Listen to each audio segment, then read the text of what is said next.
अच्छा जी, अब हम बात करते हैं वेटेड एरिथमेटिक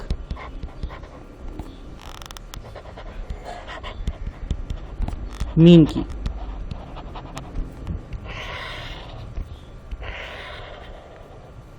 ठीक है, वेटेड अरिथमेटिक मीन जिसमें हम चीज़ों की वेटेज देते हैं। मिसाल के तौर पे लेट से क्लास में एक टेस्ट हुआ, टेस्ट नंबर 1, और टेस्ट नंबर 1 जो है ना वो एक मंथली टेस्ट था।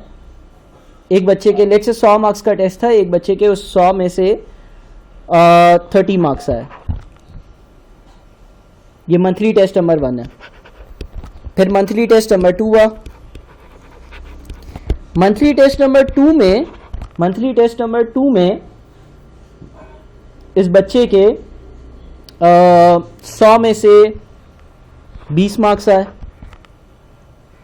ठीक है, सॉरी 20 नहीं, चलो इसको कर लेते हैं, 35 मार्क्स आए। फिर हुआ फाइनल एग्जाम। फाइनल एग्जाम में इस बच्चे के 100 में से 65 मार्क्स आए। तीनों चीजें क्या है, आउट ऑफ 100 है। अच्छा, अब अगर तो मैं हर चीज को इक्वल वेटेज देता हूं तो मैं ये कहूंगा भाई इस बच्चे के 30 + 35 + 65 यानी कि 130 मार्क्स आए हैं। कितने में से? 300 में से 130 मार्क्स आए हैं 300 में से। 30 + 35 + 65 130 मार्क्स आए हैं 300 में से। और इसका मतलब ये हो गया कि भाई इसकी कोई परसेंटेज, पासिंग परसेंटेज जो है ना वो 43.33% बनती है। यानी कि इसको मैं फेल कर दूंगा। अगर स्कूल की पॉलिसी है कि 50% मार्क्स लाओगे तो पास होगे। ये तो एक मीन हो गई ना, अर्थमेटिक मीन के भाई 300 में से 130 तो 43.33%।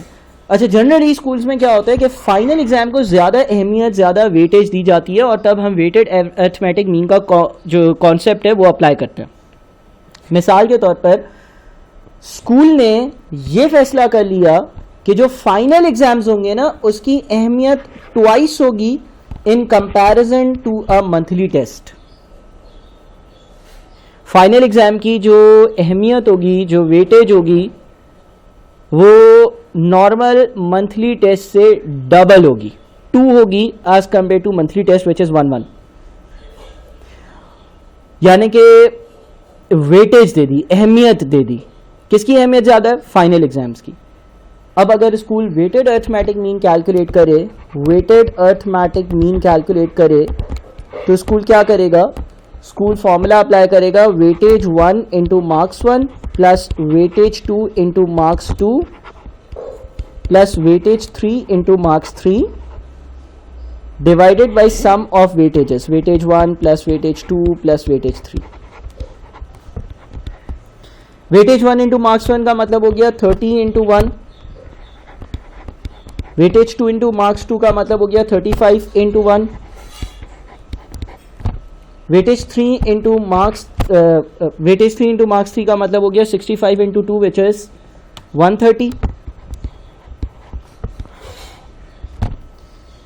और वेटेज 1, वेटेज 2 और वेटेज 3 का एडिशन हो गया 4। तो इस केस में 30 + 35 + 130 divided by 4 which is 48.75। Although ये स्टूडेंट अभी भी फेल हो गया, लेकिन ये है कि देखो जिस चीज़ की वेटेज ज़्यादा थी ना, रिजल्ट उसकी तरफ ज़्यादा टिल्टेड आए। मिसाल के तौर पे लेट से इसके जो फाइनल एग्ज़ाम है उसमें मार्क्स आए होते फॉर एग्जांपल 90। ठीक है, यानी कि देखने को तो ये चलो 90 नहीं करते, अनरियलिस्टिकली हाई हम इसको कर लेते हैं लेट से 75। तो अब इसकी वेटेड अर्थमेटिक मीन क्या आती? 30 into 1 plus 35 into 1 plus 75 into 2 which is 215 divided by 4 which is 53.75। हम ये कहते हैं कि भाई ये स्टूडेंट पास हो गया। किस बेसिस पर? इस बेसिस पर कि इसके फाइनल एग्जाम्स में मार्क्स ज़्यादा थे, मंथली टेस्ट में कम थे, लेकिन फाइनल एग्जाम्स की जो वेटेज थी वो भी ज़्यादा थी। ठीक है, तो ये तब अप्लाई होता है जब मुझे किसी एक चीज़ को दूसरी चीज़ पे ज़्यादा अहमियत देनी हो। अच्छा, मिसाल के तौर पे लेट से कुछ ऐसा होता है कि एक मंथली टेस्ट होता, उसमें इस बच्चे के 100 में से 20 मार्क्स आए, या इनफैक्ट 25 मार्क्स आए 100 में से, और एक फाइनल एग्ज़ाम होता जिसमें इस स्टूडेंट के लेट से 80 मार्क्स आए 100 में से, या 74 मार्क्स आए।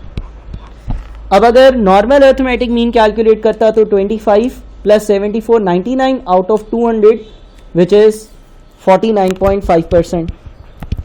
लेकिन अगर स्कूल ये पॉलिसी बना दे कि भाई जो मंथली टेस्ट होंगे उसकी वेटेज 1 होगी और जो फाइनल एग्जाम होंगे उसकी वेटेज 4 होगी, तो वेटेड अर्थमेटिक मीन कैसे आएगी? 25 into 1 plus 74 into 4 divided by 5। 25 into 1 plus 74 into 4 divided by 5, यानी कि 64.2%।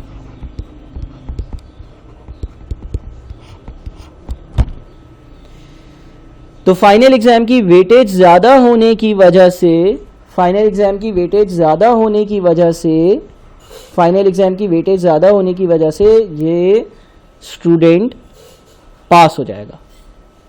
ठीक है, बहरहाल तो यहाँ पर हमने वेटेड अर्थमेटिक मीन को बड़ा ब्रीफली डिस्कस किया, और इससे आपको ये पता चल गया कि भाई वेटेड अर्थमेटिक मीन में हम लोग जो है वो चीज़ों की वेटेज देते हैं और उस हिसाब से फिर अपनी मार्क्स की कंप्यूटेशंस करा करते हैं।